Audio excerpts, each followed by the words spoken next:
Hazrat Abdullah bin Masud radiyallahu anhu states that a man asked Allah's Apostle sallallahu alaihi wasallam, "What is the most heinous sin in Allah's eye?" He sallallahu alaihi wasallam said, "You are associating a partner with Allah Jalla Jalaluhu, whereas He Jalla Jalaluhu has created you." That man submitted, "What next?" He sallallahu alaihi wasallam said, "You are slaying your progeny fearing lest it should dine with you." He then asked, "What next?"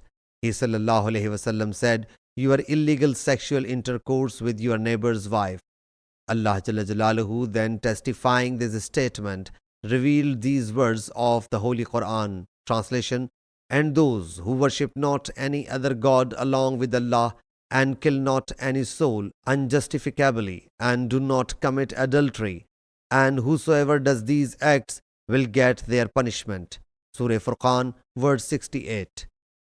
This hadith declares polytheism the most mortal sin, and it is quite evident. Then slaying someone unjustifiably is the greatest sin.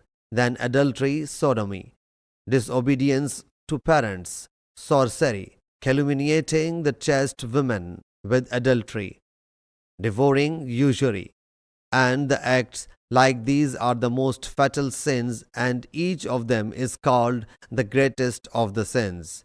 Sahih Muslim Hadees number 254.